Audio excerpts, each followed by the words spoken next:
Olá pessoal, tudo bem? Estamos de volta com mais um episódio do Nerdverso Cast. Esse é o episódio número 68 e nesse episódio a gente vai falar sobre o mais novo filme da Marvel que está nos cinemas, que estreou agora esses dias e que é um filme produzido pela Sony no universo paralelo aí que a Sony vai criando com os vilões do Homem-Aranha. A gente não sabe muito bem para onde a Sony está indo e a Sony então traz um filme que já não vinha com uma expectativa tão alta. É um filme bem polêmico de um vilão pouquíssimo conhecido do universo do Homem-Aranha, que é o filme Morbius, né? O vampiro da série, da galeria de vilões do Homem-Aranha, né? Um vilão classe C aí, que pouca gente conhece e que o filme busca trazer aí para integrar esse universo de vilões que a Sony vai criando aí em parceria com a Marvel, né? Não com os estúdios Marvel, talvez aí, algo meio nebuloso pra gente. E a gente assistiu o filme e então vamos fazer aqui o nosso podcast como de costume para falar o que a gente achou do filme, comentar os pontos do filme aí, início, meio e fim, trazer a nossa análise, nossa visão e, é claro, o que a gente achou, a nossa nota, tudo que vocês gostam de acompanhar. Antes de começar, deixa eu receber aqui o meu colega e amigo, Leandro Viana. E aí, Leandro, tudo bem, cara? Tudo certo? Fala, Diegueira. E eu quero mostrar pro pessoal como é que vai ser a vibe hoje, assim. Eu quero trazer algumas figuras de linguagem, Diego, para descrever Morbius, assim. Como, por exemplo, Morbius é um vampiro anêmico, eu diria. Ou faltou uma mordida mais potente para Morbius emplacar. E só para finalizar, minhas piadas sem graças Morbius precisa de uma transfusão de sangue, Diegueira. Uma transfusão urgente. O que tá achando aí dessas aí? Tá, te combina com o filme? Eu acho que essas tuas piadas aí, elas estão exatamente no nível do filme, cara. Eu acho que elas foram tão engraçadas quanto. Ou, na verdade, eu gosto mais de ficar ouvindo as tuas piadas do que gostei de ter assistido o filme. Já dando um Boa, pequeno boa. spoiler aí sobre a minha opinião sobre o filme. Mas Mas vamos lá, segue daí. antes de qualquer coisa, então, nosso podcast sempre começa com os abraços, beijos, salves pro pessoal lá que segue o @nerdversocast no Instagram. E lembrando que os abraços são um oferecimento aí do curso Propulsa, que é preparação aí pro Enem, vestibulares em matemática. Então procura lá no YouTube o canal do Propulsa. E os abraços, então, são pro Miguel Carmelo, Matheus Humberto, Ayla Júlia, Eduardo Gonzaga, Graziele Tomé, Pérsia de Oliveira, para o Gui Soares, para o Ivan Cortez, para a Stephanie Klopp e para o Israel Santiago Diegueira. E só para continuar na vibe, mais uma piadinha sem graça, então, Diego, eu posso dizer então que nem o Jared Leto ou o Matt Smith, nem eles salvam esse filme aí que é totalmente sem sangue, Diego.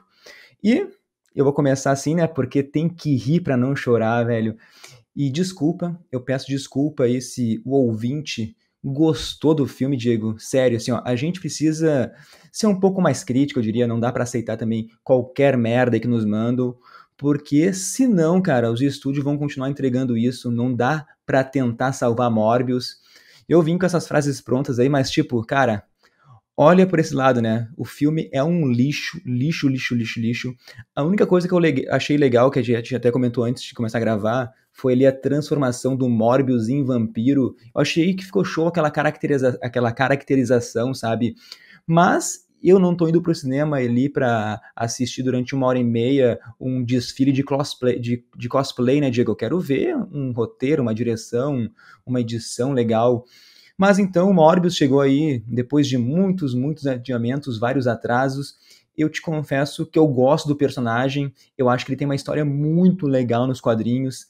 Se eles pegassem ali os quadrinhos, fizessem igualzinho, colocassem um Ctrl+C, Ctrl+V, eu ia sair satisfeito do cinema.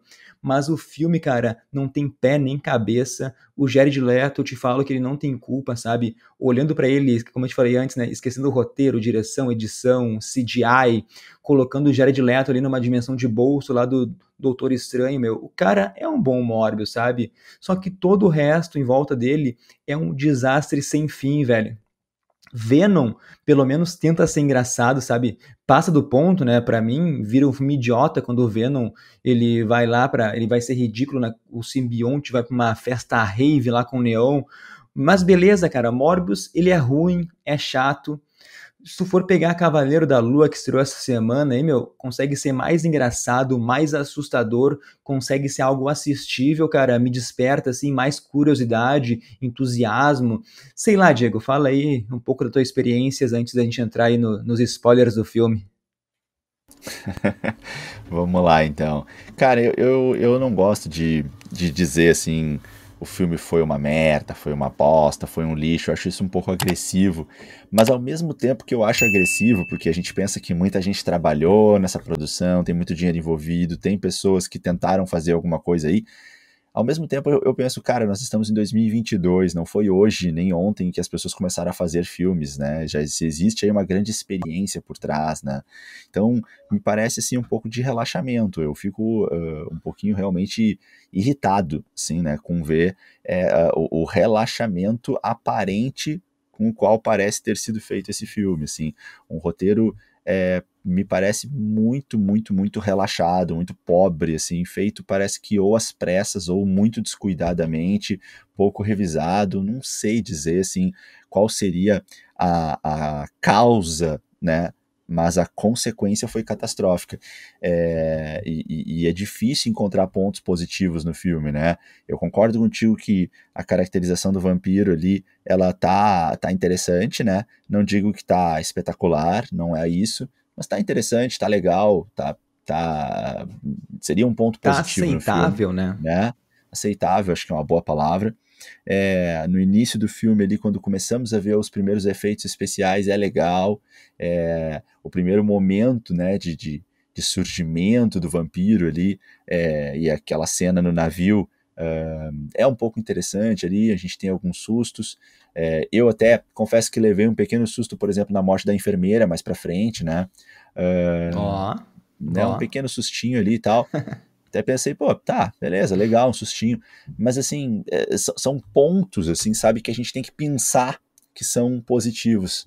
Porque, no geral, o filme ele é, chato, ele não tem uma boa trilha sonora, eu não acho que ele tem boas atuações, apesar de ter bons atores, não tem boas atuações. O roteiro realmente ele é catastrófico, né? Ele começa num ritmo, depois a gente tem esse ritmo diminuindo para uma batalha e essa batalha acaba subitamente. Não sei o que dizer assim, mas a minha sensação após ter visto o filme é uma sensação muito ruim, assim. É um misto assim de tristeza por ver um filme que poderia, né, apresentar aí um vilão legal, poderia dar uma continuidade interessante, e é um filme que falha demais, e na minha opinião é um filme que se parece muito, as falhas que ele comete parece muito com o Venom 2. Eu achei muito similar, assim, o tipo de erro, sabe? Aquele terceiro ato muito breve, muito rápido, que quando a gente acha que a coisa vai se mostrar, acaba de repente, assim. Então, eu fiquei bem chateado, assim, cara, não gostei nem um pouco. Ah, sim, sim. Cara, mas vamos então falar um pouquinho do começo do filme, porque desde cedo muitas coisas não fazem sentido. Eu vou citar algumas aqui. Tu pode me interromper, Diego, quando tu quiser, tá? Porque, por exemplo, tem aquele flashback do Morbius lá naquela clínica. Ele fala que precisa trocar de sangue, assim, sei lá, de 4 vezes ao dia, eu acho, para poder ficar vivo. E isso nunca mais é tocado no assunto, né? A gente não vê mais isso, só é falado. O cara do nada conserta um equipamento lá com uma caneta Bic, Diego. Ele, tipo, ele é o Tony Stark aí do universo da Sony, mas, de novo, nunca mais a gente vê essa genialidade dele. A gente só sabe que ele virou um gênio da ciência mesmo, focado em descobrir uma cura para si e pro amigo dele que ele fez naquela hora lá, que é o Milos, né? E depois tem aquele médico que eu gosto muito do ator, que é o Jared Harris. Daí ele fala que vai levar o Morbius lá para um lugar de gênios e que vai cuidar do Milos, né? Por que ele vai cuidar para sempre do Milos não faz sentido para mim, não tem explicação, e muito menos da onde vem o dinheiro do Milos, né? Porque ele é um dos grandes financiadores lá daquele projeto que o Morbius trabalha. Nesse flashback ainda, cara, é tão ruim esse flashback, porque depois o Morbius deixa uma cartinha pro Miles que voa pela janela e pela coincidência do destino vai cair nas mãos daquela turminha lá do mal que lê a carta, já começa a praticar bullying do nada ali, e daí o filme tenta nos enganar, tenta mostrar ali que o Miles tem um temperamento explosivo, ele bate naquelas outras crianças, né? Tipo, esse flashback é um erro atrás do outro, cara. Eu já te passo a palavra, só vou terminar aqui porque eu quero que tu me explique, sério, assim, ó, o filme, ele tem cenas sem sentido, não explica nada pra mim, a gente tem um Morbius lá pra receber um prêmio Nobel, Diego, lá na Suécia, e daí ele se levanta pra receber, corta a cena, vai pro laboratório, daí a gente descobre, através de uma fala do Morbius, que ele recusou o prêmio, né? Mas por que ele recusou, velho? Tipo assim, é, tem importância essa cena tá no filme pra ele recusar e depois não fazer nenhum sentido, porque nas HQs o Morbius recebe o prêmio Nobel e daí com esse dinheiro ele consegue financiar e investir no projeto, cara. E aqui eles colocam esse detalhe simplesmente pra dizer que recusou e não dá em nada, sabe? Então, fala aí, Diego, já tô me estressando de novo. Pois é, cara, é uma construção desnecessária, né? Me parece que a ideia é fortalecer uma personalidade do Morbius extremamente focada unicamente na missão, né? Tipo, nada além da missão. A missão é encontrar a cura para minha doença. E assim, a gente tem o Morbius aparentemente sendo uma pessoa que não quer fazer o mal, que não quer matar as pessoas. Mas quando a gente vê a cena inicial do filme, não parece ser a mesma personalidade quando ele corta a mão dele e fica ali encarando os morcegos, né? E trazendo os morcegos para perto dele com um olhar meio psicótico, né? Meio psicopata ali, né?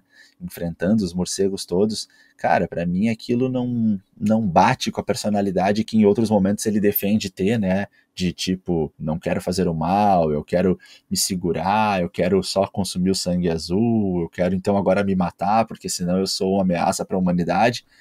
Então, as coisas não conversam, né? De fato, é burrice é a palavra, e né, tu recusar um prêmio Nobel que vai te dar muito mais condições de poder levar adiante a tua pesquisa, né? Condições financeiras, condições estruturais, condições de patrocínio, de equipamento, né? Tanto é que a Martini diz isso pra ele, né? Ela assim, pois é, mas tu sabe que a galera que ganha prêmio Nobel, o pessoal dá uns cheques pra eles, né? Tipo, cara, muito burro, né, meu? E aí, ao mesmo tempo que Sem eu sentido. falo, ao mesmo tempo que eu falo assim, muito burro, isso não faz sentido. O cara ganhou lá o reconhecimento altíssimo de doutorado aos 19 anos e foi reconhecido pelo rei da Suécia. Cara, desnecessário demais essa construção de um personagem que é focado demais na missão dele e ao mesmo tempo não raciocina que se utilizasse esses caminhos seria mais rápido para chegar no objetivo da missão dele. Então isso eu acho que foi uma atrapalhada que fizeram assim, vamos fazer um personagem, né, que recusa prêmios. Cara, não faz sentido, não tem por que fazer isso. Cara, parece realmente que cada cena foi dirigida por um diretor diferente, sabe? Cada um deu a sua visão, assim, os caras juntaram tudo e tocaram essa salada de frutas. Mas, vamos partir então para aquela cena da transformação no navio, quando rola lá. Eu gostei até, cara, sabe? Porque é bem assim nas HQs, né? Só que nas HQs ele mata o melhor amigo de infância dele nessa transformação, porque ele não aguenta, né? Ele não consegue controlar essa sede de sangue. E, cara, foi legal, sim. Eu gostei dos poderes, aquela câmera lenta ali, dele meio que voando, se teletransportando. Eu achei massa, só que depois fica muito repetitivo, né? Daí não tem nada de inovador também. E só avançando um pouco, tu já falou isso, eu quero já tocar uma outra coisa que eu odiei, que eu lembrei agora. Avançando na história, no filme ali, aquela hora que ele vai enfrentar o Milos no metrô, e daí vem um trem, e ele começa a sentir algo diferente, daí ele descobre do nada, por instinto, que se ele se jogar na frente do trem, ele vai conseguir voar, tá ligado? Não tem explicação nenhuma, Diego. Mas comenta essa parte, que o filme é sempre assim, Não, não tem noção, cara. não, é isso, é isso. Num momento ele tá indo atrás do cara, do Milos, aí daqui a pouco ele começa a fugir do Milos, né? Tipo, sei lá, é um pega-pega, agora é tu que pega, porque primeiro ele tava indo atrás, depois ele começa a fugir do Eu até Milos. entendo. Ele acha que o Milos tá mais forte por consumir sangue humano e ele não, tá ligado? Mas não faz Pois sentido, é, né? Porque mas depois no não, final daí ele vai não. enfrentar mesmo, né? Não, mas não faz sentido, não faz sentido. A não ser que ele estivesse tomando uma ruim grande, assim, tipo, sei lá, Se tivesse bem, apanhado muito. se bem que no final Aí ele tomou tá. o sangue da cientista lá, né? Tomou sangue Uhum. humano. Mas depois a gente fala Pois sobre é. isso também. Pois aí nesse caso tem que conversar bastante lá sobre o que aconteceu naquele final lá com ela, né? Ali tem que conversar bastante ali, porque ali tem bastante coisa estranha acontecendo ali, né?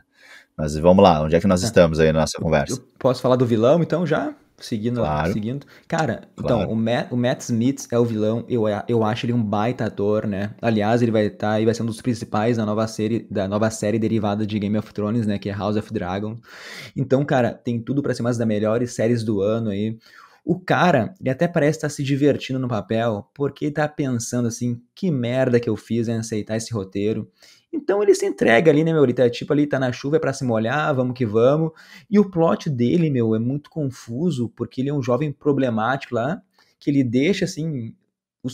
Esse plot é o que os diretores queriam, né? Um jovem problemático que deixa seus superpoderes subirem a cabeça. Só que o problema, cara, é que o filme ele nem nos fala quem diabos é Miles, né? Não tem uma história de transformação. Quem que era esse cara antes? Quais as emoções, motivações? O filme nem nos importa, assim, nem nos fala nada. O cara, ele vai ali do deficiente, um amigo meio meigo, e vai direto para um vampiro super louco, cara. Da onde que surgiu, assim, esse lado criminoso? Por que que ele se voltou contra o melhor amigo, tá ligado?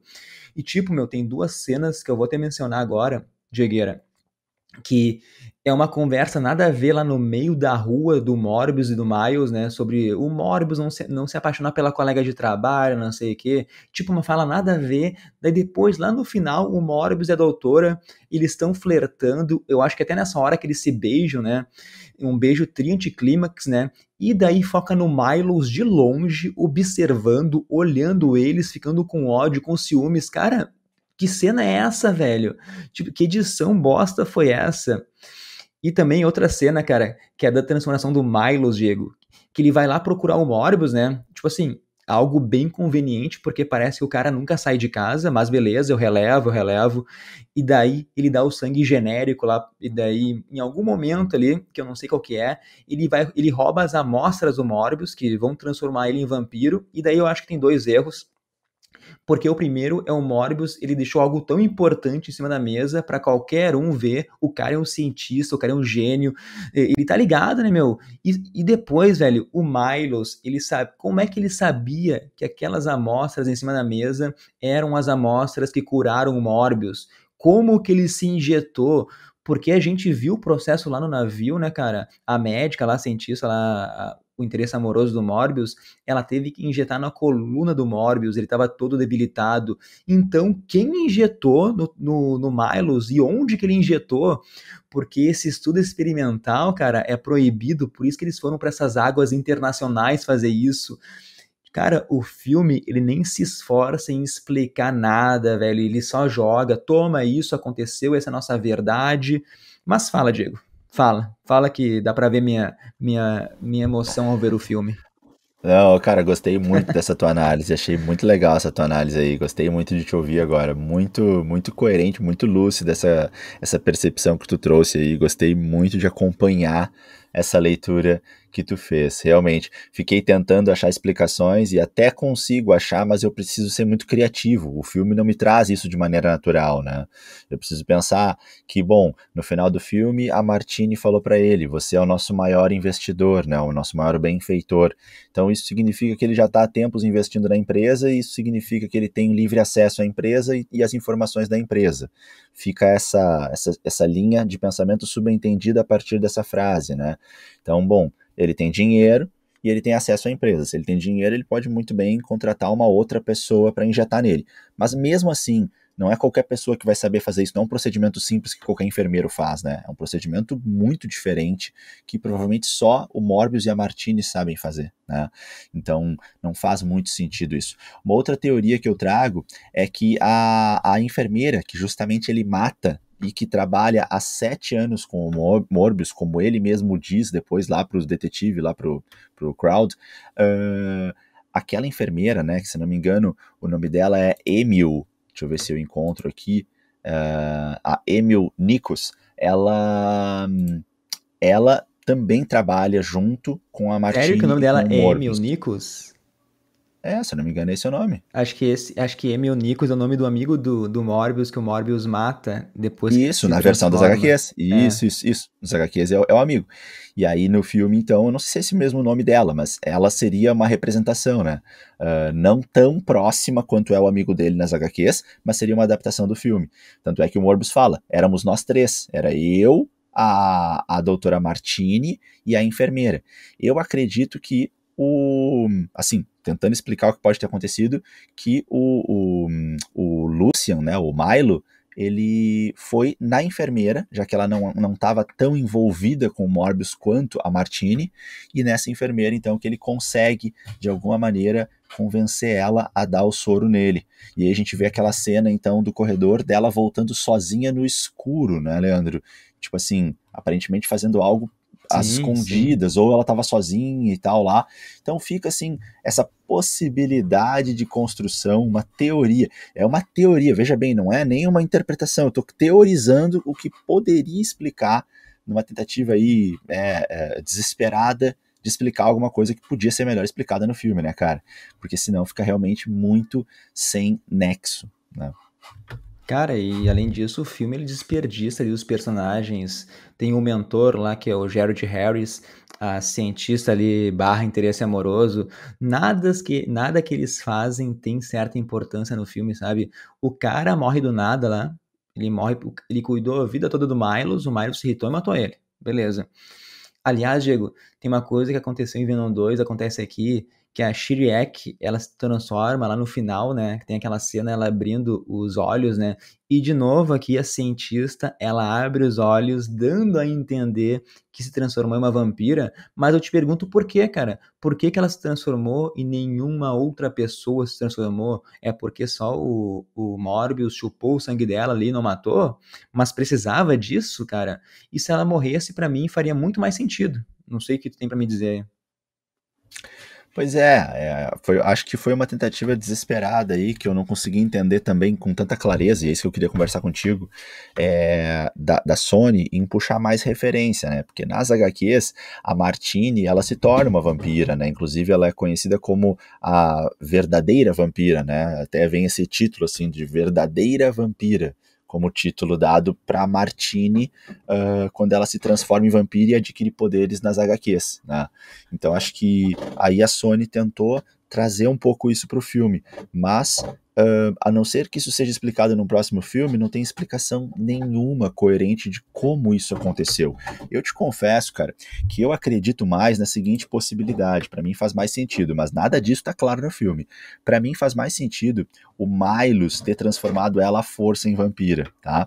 Se ele conseguiu se transformar, se ele conseguiu se dar esses poderes, talvez ele tenha feito isso nela, tá? Porque o que ele prega durante os momentos dele, do filme? Ele prega que ele não se considera um monstro ou uma aberração, e ele quer muito convencer o Morbius, né, o Michael Morbius, disso, né? Que eles não deveriam estar lutando ou se envergonhando disso, né? E que eles são seres únicos e que eles são bonitos assim e tal. Então ele tem uma certa admiração, um lance meio Magneto, sabe? Assim, tipo, nós não somos, não deveríamos ser caçados e nós não Sim, sim. deveríamos nem ser subjugados pelos seres humanos. Um lance meio Magneto versus Xavier, assim, sabe? Então eu fiquei com uma sensação de que ele tanto para dar um pouco de raiva no Michael, mas também talvez para convencer o Michael, tipo, dizer assim, ó, em vez da gente brigar, vamos se unir e vamos trazer mais gente pro nosso lado. Eu acho que ele vai lá e transforma ela em vampiro por causa disso. Então eu acho que quando a gente vê ela acordando, a gente na verdade está vendo ela já se adaptando, né, à consequência de ter se transformado em vampiro. Mas é só uma teoria da minha cabeça, essa teoria não está muito bem fundamentada e nada fica muito claro no filme. Eu acho essa teoria tão ruim ou pouco provável quanto a tua, de que, né, não digo a tua, mas o que tu tentou falar aqui, né, em defesa do filme, né, que, será que foi porque ele chupou o sangue dela? É que pra mim isso não tem nenhuma base no filme, porque em nenhum momento isso acontece, né, não temos nenhum vampiro transformado a partir da mordida no filme, né, na verdade até o filme não tenta levar muito pro lado de vampiro, o vampiro ele é na verdade uma caracterização que é debochada no filme, no papel daquele outro detetive, né, o Fernandes, eu acho, Rodrigues, aquele outro detetive que tem medo de vampiro, que leva água benta no interrogatório. De certa forma, são debochadas essas características do vampiro clássico dos filmes, né? Tem o deboche também da própria Martini, quando ela fala do Drácula, né?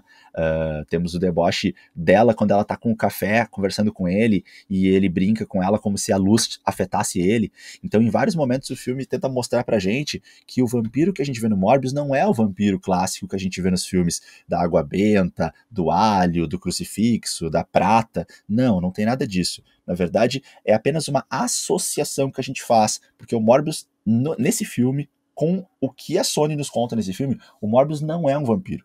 O Morbius ele está com uma alteração genética que faz com que ele tenha poderes sobre-humanos, tenha uma identificação com com morcegos, e tem uma necessidade de sangue. Claro que é impossível não associar a vampiro, mas ele não é um vampiro como a gente conhece daquela cultura clássica do vampiro, que não pode aparecer no sol, que não pode ser atingido por uma bala de prata, que tem uma fraqueza com água benta, nada disso, e, portanto, não é mostrado em nenhum momento do filme, e não podemos, então, acreditar que exista essa tese de que esse vampiro, entre aspas, que a gente é apresentado, essa condição genética que a gente é apresentado no filme Morbius, seja capaz de trazer outros a partir de uma mordida. Não, a gente só tem a condição de trazer outro a partir de injetar aquele líquido, aquela substância desenvolvida pelo Michael Morbius.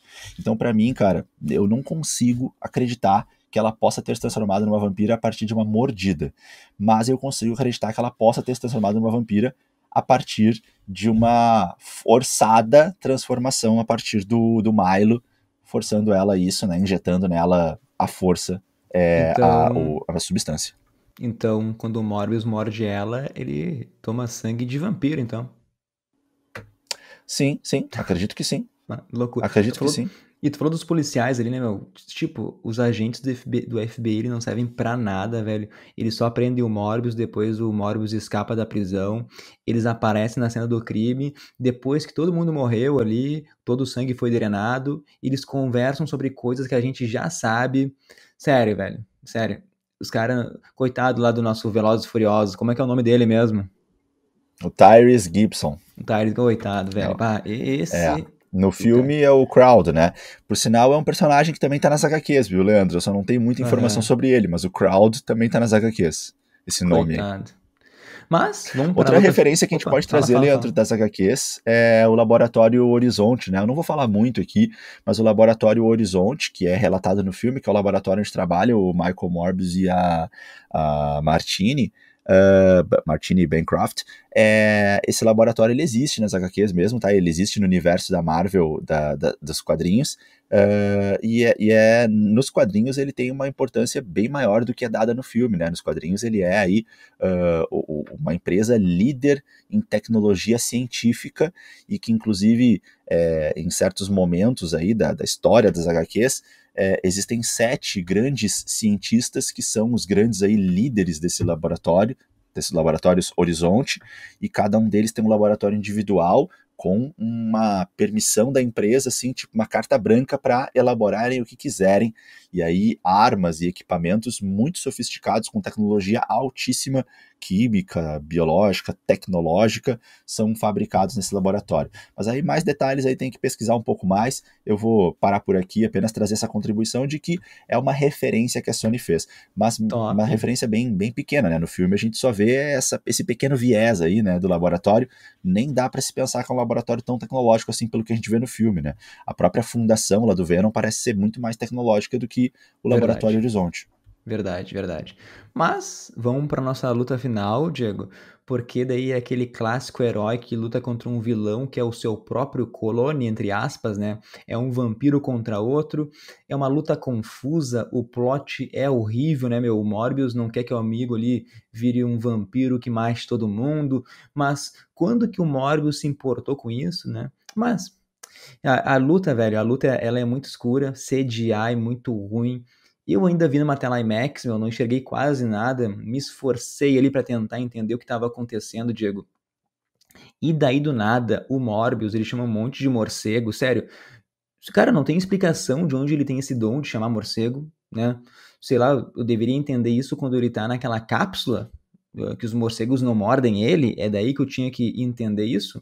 Mas os morcegos, eles atacam o Milos e ele consegue meio que aplicar ali, meio que aplicar não, né? Ele aplica a cura nele, não fica claro se o Milo sobreviveu ou não, porque se ele virou um humano naquela hora, meu, o cara vai morrer pela quantidade de morcego em cima dele, né? Pra mim, fica óbvio, né? Se o cara sobreviveu, daí... Pra mim ele morreu, né? Pra mim ele morreu. É, mas beleza, daí o Morbius, ele sai daquele lugar voando e acaba o filme. E acaba o filme, não tem explicação nenhuma, simplesmente assim, não tem fim, acaba a luta, parece que acabou o orçamento, deu tchau pra todo mundo, vamos embora daqui, mais uma diária não dá pra pagar. Ô cara, não podia ter uma ceninha do Morbius andando, tentando se controlar e não matar, ou ele com a cientista lá, ajudando ela a lidar então com a sua nova sede de sangue, tá ligado? Aliás, Sim, né, o Morbius é um puta vacilão, né, cara? Porque aplicou no amigo lá o antídoto e não aplicou em si mesmo, né? Mas daí, verdade. E ele né, disse que ia fazer dois, né? Ele vai, disse lá pra amiguinha dele, lá pra Martine, lá que ele ia fazer dois. Que era um pra ele e um pro Milos, né? Mas ele só aplicou no amigo, né, safadinho? e vai viver de sangue genérico pra sempre. A gente sabe que cada vez menos tempo o sangue genérico funciona no corpo dele, né, cara? E vai se alimentar de quê? De bandidos, então? Que nem é nas HQs, né? Ele vira ali um vigilante, se alimenta de pessoas do mal. Ele não podia, então, fazer uma aliança com o amigo, conversar com o cara. Pô, os caras são amigos há milênios, né, velho? Não dá pra conversar com o cara, então vamos fazer só isso, vamos atacar só bandido, vamos focar nisso, vamos treinar. Tipo assim, velho, eu não tenho explicação sobre esse final, Diego. Se tu quiser falar alguma Pois coisa, senão é. já vou pra cena pós-crédito também. Porque eu tô ficando irritado de novo. Não, acho que a gente já tem que ir pra cena pós-créditos, até porque eu quero fazer um comentário que se conecta com a cena pós-créditos e se conecta com o que Tá. tu falou, né? Achei legal isso, né? Que tu trouxe aí de como era a conduta dele nas HQs e de fato era um final muito mais simples e coerente pro filme e até mesmo uma tentativa mais coerente de tentar se entender com o amigo, né? Em vez de sair enfiando lá no amigo lá o soro da morte lá, né? Ele fala pra Martini que ele criou lá um soro lá, um tipo de substância que era fatal para um ser humano, letal para um morcego, né? Ou seja, não tem para Não. onde correr, né? Vai matar com certeza, né? Porque ele e o Milo são um humano morcego, bom, vai matar os dois. E aí, né? Chega até a ficar triste falar em morcego aí, né? Chega a ficar com pena do Batman, coitado, né? Coitado. Foi duramente, né? Nada a ver aí, né? O Batman é o nosso morcegão que deu certo. Mas enfim, o que eu ia te falar é o seguinte, cara. Ele brinca com o Venom numa hora do filme, né? Faz uma piada totalmente sem graça Sim. que a gente já tinha visto no trailer e que eu esperava muito mais. Mas então ele brinca com o Venom, então ele conhece o Venom. E bom, o Venom faz exatamente o que tu falou. O Venom ele só ataca os que são realmente bandidos, né? O Venom se entendeu lá com o personagem lá, como é que é O o Ed nome? Brock. Esqueci o personagem. Ed Ed Brock. Brock. Ed Brock. Isso aí, então, né? Eles se entenderam lá e tal, né? E aí por que ele não vai procurar então o Venom, já que ele sabe que o Venom existe? Vai lá conversar com o Venom, né? Vamos trocar uma ideia os dois. Os dois, né, estão envolvidos aí com uma situação parecida. Bom, vamos se entender, vamos trabalhar em equipe, então, vamos, né, os dois atacar só os bandidos, vamos conversar. Ô, Venom, me conta aí como é que tu fez, como é que foi essa adaptação. Eu sei que tu era um cara, né, que Ai, tinha que só uma medo. mente, né, psicopata.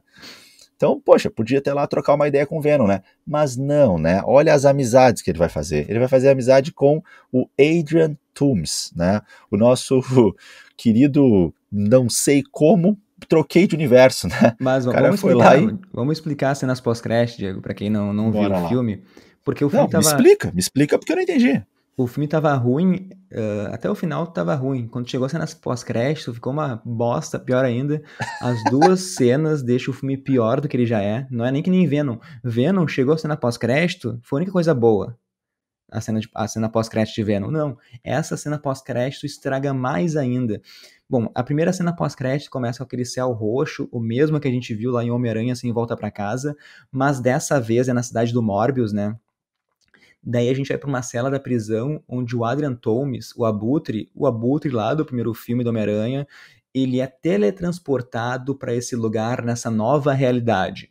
Bom, o cara apareceu em uma sala vazia, daí o caso vai para os tribunais e ele é solto porque não tem nenhum indício que ele cometeu crimes. Velho, daí eu fico de cara, né, porque começaram a avacalhar, a estragar todo o feitiço lá do Doutor Estranho, ele não funciona dessa maneira, né, ninguém muda de realidade assim, porque não é deu um errinho no feitiço aqui e o Abutre foi parar lá, cara. Cara, o pior, Diego, fico até triste, cara. Quando ele é teletransportado, ele tem um insight e diz: estou em outra realidade. Ô meu, da onde que o cara sabe isso se acontece com uma pessoa comum, cara? Se fosse comigo, eu estaria apavorado, gritando: onde é que eu tô? O que aconteceu com a minha cela, sei lá? O que tá acontecendo Sim. aqui? Mas não, Sim, né? sim, sim. Tu acha que tá dormindo. Esse Abutre. Tu acha que tu acordou de um sonho louco. Esse Abutre, ele já sabe do multiverso. Cara, de onde que o Adrian Toomes tem conhecimento do multiverso, Diego? Por que que ele tá lidando com essa situação tão de boa? Por que que ele não tá preocupado com a família dele, velho? Cara, por favor, tu tem como me explicar isso, Diego? Não tenho, cara, eu não consigo entender. Eu já tentei algumas teorias já, mas esse é o ponto onde pra mim, olha, não tem como. Assim, ó, se isso acontecesse dentro da Marvel Studios, eu conseguiria elaborar algumas teorias, tá? Tem a função do Loki lá, do Kang, tem a função da Wanda, eu acho que tudo vai convergir para uma grande coincidência que vai envolver a Wanda, vai envolver o Kang, vai envolver o Doutor Estranho. Talvez, tá? Cara, Agora, isso dentro da Marvel Studios. Isso dentro da Marvel Studios. Agora, dentro da Sony, cara, eu não quero nem gastar minha energia tentando teorizar dentro disso, cara. Sabe? Porque realmente, como tu falou, a moral é: o pessoal voltou para o universo de onde estava os que tinham vindo para cá quando o Doutor Estranho desfez, então, ali o feitiço, né? E desfez, então, aquela confusão de fazer voltar para o seu universo todos aqueles que conheciam o Homem-Aranha. Então, todos que conheciam o Homem-Aranha voltam para o seu universo, né? Então, essa é a grande ideia do feitiço final do filme. Não faz sentido para mim o Michael Keaton reaparecer ali. Olha, eu ia gostar muito de ver a DC, fazendo também a sua brincadeira ali com o céu rachando e o Michael Keaton chegando como Batman na DC, assim, falando assim, ó, onde é que eu tô agora? Isso seria demais. Ah, velho, realmente, não tem sentido. O cara nunca seria um alvo do feitiço, ele não seria transferido pra outra realidade, mas beleza. A primeira cena é ruim, a segunda é pior ainda, Quer que eu fale aqui ou tu quer falar? Não, vai lá. A segunda cena, então, o Morbius e o Abutre, eles se encontram no lugar deserto, né? O Michael Keaton ali, ele pergunta pro Morbius se ele tá afim, se ele tá interessado em começar em um grupo pra fazer o bem, e diz que já entendeu tudo, que a culpa disso é do Homem-Aranha. Bom, daí a gente começa de novo, né? Da onde que ele tirou aquele traje de Abutre, Diego? O cara chegou com um traje tecnológico. No MCU, o Abutre, ele demorou anos lá montando através dos destroços da invasão Chitauri. Como que ele montou algo tão parecido? Assim, se ele foi pro universo do Andrew Garfield, a gente viu lá em Espetacular Homem-Aranha 2 que tinha lá os protótipos das asas do Abutre, lá na Oscorp, né? Mas até ele saber disso, invadir, pegar, é uma outra história. Beleza. Mas eu não sei nem por onde começar, porque assim, ó, como diabos que o Abutre, ele pensou que o Homem-Aranha é culpado dele estar ali? Por que que o Homem-Aranha vai ser culpado? Como é que ele sabe disso? Beleza. A terceira pergunta, Diego, quero que tu responda todas. É porque o Morbius se importaria com essa informação que o Abutre trouxe? Porque ele se daria o luxo de perder o tempo dele para encontrar o Adrian lá? Ah, beleza. Eles querem pintar o Morbius como um herói ou anti-herói, sei lá, mas não tem sentido algum, essa cena no filme, velho, da onde que o Morbius sabe quem é o Homem-Aranha? Em nenhum momento do filme é falado isso. Tem uma piada, como tu falou, sem graça do Venom, velho, e o trailer estragou isso ainda. Seria o mínimo inteligente dos roteiristas colocarem, durante o filme, algo do Morbius, assim, lendo uma notícia do Homem-Aranha, assim, tendo alguma raiva dele, mas nem isso tem, cara, não tem nenhuma menção. Cara, o meu medo é que a Sony, ela queira, assim, fazer de qualquer jeito, assim, esse sexteto sinistro aí, reunir Abutre, Morbius, Venom, Kraven, bota, sei lá, Rinoceronte. Cara, eu imploro que eles não voltem, assim, contra o Andrew Garfield. Não quero que joguem ele nessa salada de frutas. Por favor, cara, eu sou totalmente contra. Eu quero que o Andrew volte, faça um filme, mas ele, cara, um filme fechadinho dele. Não que ele se relacione com essas drogas que a Sony tá fazendo, mano. Fala aí, Diego. Muito bom, cara, muito bom. Eu já nem lembro mais das perguntas que tu falou. Mas assim, voltando nessa cena pós-créditos, de fato, cara, o último diálogo deles é totalmente nada a ver, assim. O encontro deles é do nada. Eu preferia que, sei lá, viesse uma carta do Adrian Toomes chamando, então, o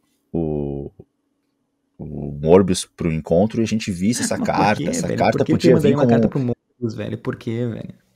Não, já dá pra ver que ele quer ir atrás do Morbius pra formar alguma equipe, né? Tudo bem. Isso pra mim não tem tanto problema, né? Já que tá feita a merda, já que ele caiu, né, de paraquedas nesse universo, tá, então ele vai atrás do Morbius aí porque ele tá com raiva do Homem-Aranha. Mas mesmo assim, cara, se a gente parar pra pensar, quando ele é preso, ele não tá com uma raiva absurda do Homem-Aranha. Ele não é preso com tanta raiva. Ele tava com raiva antes. Depois, no final da batalha, eles até meio que rola ali um lance, assim, meio que tipo, né, de tipo, tá, não quero mais te matar, sabe, porque ele ajuda o carinha e ajuda a filha, então, cara, não faz muito sentido pra mim.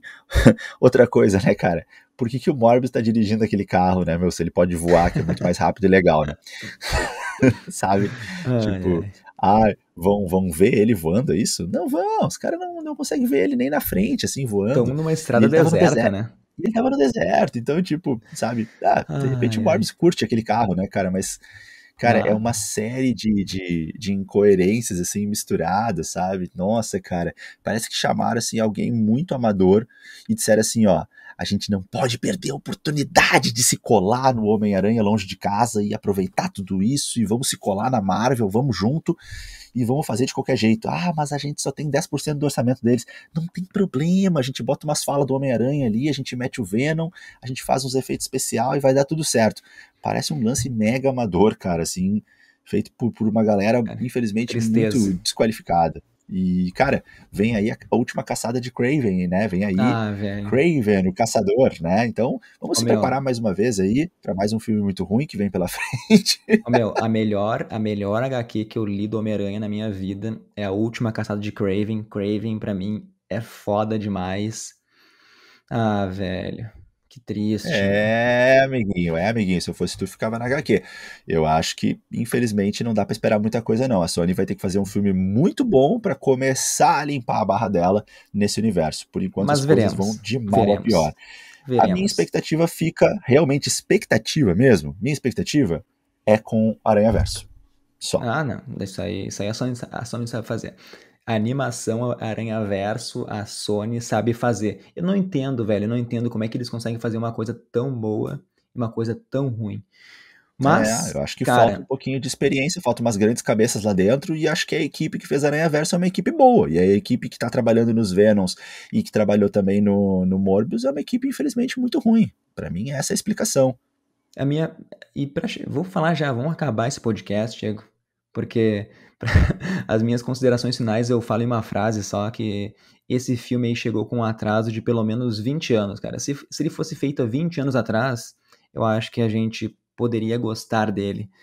Cara, Perfeito, assim, ó. perfeito. E para vocês entenderem minha indignação aí, que eu demonstrei durante todo o podcast, vou dar minha nota para Morbius. O Diego já falou, né? Então vou pensar nos roteiristas, na direção, toda a equipe que trabalhou lá, nos cameramans. E numa escala de 0 a 10, minha nota é 3. Muito bom, essa é a minha nota também. É, Essa é a minha ó. nota também. Legal, empatamos, eu também. Minha nota também é 3, cara, assim, com bastante dificuldade aí, porque me dói dar uma nota tão baixa, mas ao mesmo tempo eu daria a nota mais baixa ainda. Então vamos ficar no 3 aí, pra não piorar a situação, tá? Nota 3 Ó. pra esse filme. Então, a gente vai ficando com mais um podcast aqui. Muito obrigado a todo mundo que nos segue lá no Instagram, se inscrevam no nosso canal no YouTube. A gente coloca vídeos com mais explicações, análise de filmes, de séries. Nos sigam lá também, é Nerd Verso Cast, em todas as plataformas. E também no podcast, é só procurar. Muito obrigado a todo mundo. Essa semana a gente volta ainda aí com o segundo episódio de Cavaleiro da Lua. E vou deixar o Diegueira aí dar seu tchauzinho. Então tá, gente, valeu por mais um podcast junto com a gente. Desculpa qualquer coisa, espero não ter magoado o coração de ninguém, mas a gente tem que ser sincero até pra vocês continuarem confiando na gente. A gente não pode também só elogiar e ainda mais elogiar o que a gente não gostou. A gente precisa pontuar aqui para que vocês possam continuar confiando na nossa sinceridade aqui. A nossa sinceridade é essa. Mas se você gostou do filme, se curtiu, se achou pontos positivos, traz pra gente, vamos debater, vamos conversar. A gente tá aberto aí pra conversar, tá? Eu tô bem curioso, de fato, pra ver o que pode surgir aí, se é que tem como defender o filme, e se concorda com a gente, então também vamos rir junto, ou vamos desabafar junto essa decepção, né? Eu tô até mais leve agora, Diego, tô mais leve que eu desabafei. Sai de mim, Morbius. Eu também, fiquei bem chateado ali. Mas é isso então, esperamos que novas produções apareçam por aí, sejam muito boas, não necessariamente da Sony, não sei de onde elas podem vir, e eu sigo com a minha pilha, a minha hype aí do Cavaleiro da Lua, que tá massa. Logo a gente também tem essa semana aí já podcast do Animais Fantásticos, do terceiro filme, né, da série aí, do universo de Harry Potter. Logo mais a gente tem aí, faltando um mês nesse momento, a gente tem o lançamento de Multiverso da Loucura, né? Pra mim, a melhor parte do que eu fui ver no cinema hoje, Leandro, foi o trailer de Multiverso da Loucura. Pelo menos que eu vi de novo lá no cinema.